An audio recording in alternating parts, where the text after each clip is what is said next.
మీ జీవితంలో ఎదుర్కొంటున్న సమస్యలు శత్రువులా కనిపిస్తున్నారా? వాటిని దాటాలంటే ప్రాకారములు, గోడలు మీకు అడ్డొస్తున్నాయా? అయితే దేవుని వాక్యం మీకు ఈ విధంగా సెలవిస్తుంది.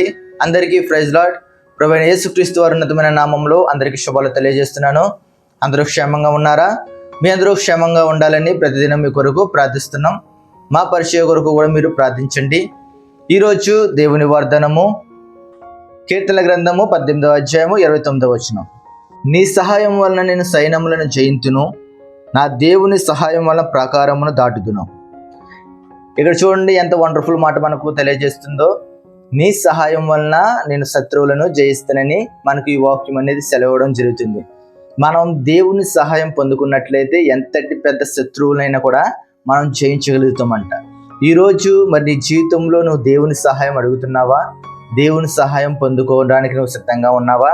మరి చాలామంది మరి జీవితంలో ఏం చేస్తారంటే, ఏదైనా కష్టం వచ్చినప్పుడు, ఏదైనా బాధ వచ్చినప్పుడు ముందుగా దేవుని సహాయం అడగరు, కానీ దానికి సంబంధించిన మనుషులను కానీ, లేదంటే అధికారులను కానీ, లేదంటే రాజకీయ నాయకులు కానీ వీరి మీద ఆధారపడడం అనేది జరుగుతుంది. కానీ మనం ఎంత మాత్రమును ఒక దేవుని నమ్ముకున్న బిడ్డలుగా మన కష్టం వచ్చినా, శ్రమ వచ్చినా, ఒక వ్యాధి వచ్చినా, ఏమొచ్చినా మనం ముందుగా దేవుని యొక్క సహాయం అనేది మనం అడగాలి. దేవుని యొక్క సహాయం మనం అడిగినప్పుడు ఎంతటి శత్రువులైనా సరే అది జయించగలిగిన శక్తి మనకు దేవుడు ఇస్తాడు. నీ శక్తి వల్ల కానీ, నీ బలం వల్ల కానీ నువ్వు దేన్ని జయించలేవు, కానీ దేవుని యొక్క సహాయం ఉన్నప్పుడు దేవుడిచ్చే శక్తి వల్ల, దేవుడిచ్చే బలం వల్ల నువ్వు అనేకమైన వాటిని నువ్వు జయించగలుగుతావు. ఇక్కడ దావీదు గారు తన యొక్క శ్రమలలో, తన యొక్క కష్టంలో ఈ యొక్క కీర్తన అనేది రాయడం అనేది జరిగింది. మరి దావీదు గారికి ఎందుకు మరి కష్టం వచ్చింది, ఎందుకు శ్రమ వచ్చింది, ఆయన దేవుని సహాయం ఎందుకు అడిగాడు అని మనం చూసుకున్నట్లయితే, మరి దావీదు గారిని సౌలు గారు చంపాలని అతని అనుచరులతో ఎంతగానో ఆయన ఎదురు చూస్తూ ఉండేవాడు. దావీదు గారు ఎప్పుడు దొరుకుతాడా, ఎప్పుడు ఆయన మనం క్షమితామా అని చెప్పి సౌలు ఎంతగానో చూస్తూ ఉండేవాడు. మరి సౌలు గారికి దావీదు గారు ఏమైనా అన్యాయం చేశాడా అంటే అన్యాయం అనేది చేయలేదు, కానీ మేలే ఇంకా ఆయన దావీదు గారు చేయడం అనేది జరిగింది.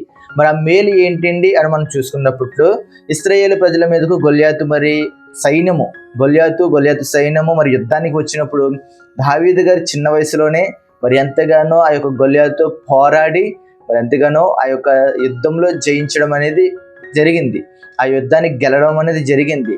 మరి అలాంటినప్పుడు సౌలు మరి దావీదు గారికి ఎంతగానో పట్టాభిషేకం చేసి ఆయన ఎంతగానో మరి పొగడాలి, ఆయన ఎంతగానో గణపరచడం పోగా మళ్ళీ ఏం చేశాడు, ఆయన చంపాలని ఎంతగానో చూస్తున్నాడు. ఈరోజు నువ్వు అనేకులకు సహాయం చేసి ఆ సహాయం వారు పొందుకున్నాక ఆ పొందుకున్న సహాయం వారు మర్చిపోయి నీ మీదకు తిరుగుబాటు చేస్తున్నారా? లేదంటే నిన్ను చంపాలని చూస్తున్నారా? లేదంటే నేను కించపరచాలి, అవమానపరచాలని చూస్తున్నారా? అయితే నువ్వు ఎంత మాత్రము కూడా భయపడకు. ఎందుకంటే దావీదు గారే ఎంతగానో మరి సహాయం చేసి కూడా ఆయన మీద కష్టాలు అన్నీ కూడా తెచ్చుకున్నాడు. ఈరోజు నీ జీవితంలో కూడా నీకు ఏమైనా జరిగితే నువ్వు ఎంత మాత్రం కూడా భయపడకుండా దేవుని సహాయం అడిగినట్లయితే దేవుడు నీకు ప్రతి విషయంలోనే సహాయం చేస్తాడు. చూడండి, కొత్త నిబంధనలు కానివ్వండి, పాత నిబంధనలు కానివ్వండి, ఎంతో మంది భక్తులు దేవుని యొక్క సహాయం అడిగి దేవుని యొక్క సహాయం పొందుకొని ఎంతో మంది విజయం అనేది సాధించడం జరిగింది. ఇక్కడ చూడండి, యెహోవా కొరకు ఎదురు చూచేవాడు నూతన బలమును నూతన శక్తి పొందుకుందుడు. ఆడు పక్షిరాజు వలె ఎంతగానో అలయక సొలయక ఎంతగానో తన రెక్కల చంపైకి ఎగురుతారని యెషయా గ్రంథము 40 మనకు రాయబడింది. ఈరోజు నువ్వు మరి యెహోవా కొరకు ఎదురు చూస్తున్నావా? నిజంగా నువ్వు దేవుని కోసం ఎదురు చూస్తున్నట్లయితే దేవుడు నీకు నూతన బలాన్ని, నూతన శక్తిని అనేది ఇస్తాడు. మరి నూతన బలం, నూతన శక్తి కావాలంటే మరి పక్షిరాజు జీవితాన్ని మనం ఆధారంగా తీసుకోవాలి. పక్షిరాజు చూడండి, మరి తుఫాను వచ్చినప్పుడు ఆ గాల్లకు ఎదురెళ్ళి మరి ఎంతగానో అది జీవించడం అనేది జరుగుతుంది. కొన్ని పక్షులు చూడండి ఎంతగానో ఆ యొక్క తుఫాను వచ్చినప్పుడు ఆ గాలులకు భయపడిపోయి మరి అవి ఎగరకుండా ఆ యొక్క స్థలంలోనే, ఆ యొక్క పొలాల్లోనే అవి దాక్కుని ఉంటాయి. కానీ పక్షిరాజు అలా కాదు, తనకు వచ్చిన అవకాశాన్ని సద్వినియోగం చేసుకుని ఆ యొక్క తుఫాను అలలకు కూడా, తుఫాను గాలులకు కూడా అది ఎదురెళ్ళి మరి ఎంతగానో అది జీవించడం అనేది జరుగుతుంది. మరి ఈరోజు నీ జీవితంలో అలాంటి తుఫాను లాంటి గాలులు, అలాంటి తుఫాను వంటి సమస్యల మీదకి ఎగిసిపడుతున్నాయా? మరి ఎగిసిపడినప్పుడు దేవుని యొక్క సహాయం నువ్వు పొందుకొని మరి నువ్వు ఎగిరినట్లయితే, నువ్వు పైకి వెళ్తున్నట్లయితే నీ ఎదుగుదలను చూసి వారు ఎంతగానో కుళ్ళుకొని చావాలి. ఆ రీతిగా దేవుడు నిన్ను చేస్తాడు. మరి అలాగే కాకుండా పక్షిరాజులో మనం ఇంకో గొప్ప వారం చూసుకున్నట్లయితే, పక్షిరాజు ఒక ఆహారం కోసం ఎదురు చూస్తున్నప్పుడు 5 కిలోమీటర్ల దూరంగానే ఉండగానే దాని మీద ఫోకస్ అనేది చేయగలుగుతుంది. ఈరోజు మరి నీ జీవితంలో మరి ఎంతగానో దేనికోసం ఎదురు చూస్తున్నావు? దాని మీద నువ్వు దృష్టి పెడుతున్నావా? దాని మీద నీ ఫోకస్ అనేది ఉంచగలుగుతున్నావా? నువ్వు అలా ఉంచగలిగితే అది నీ సొంతం అవుతుంది.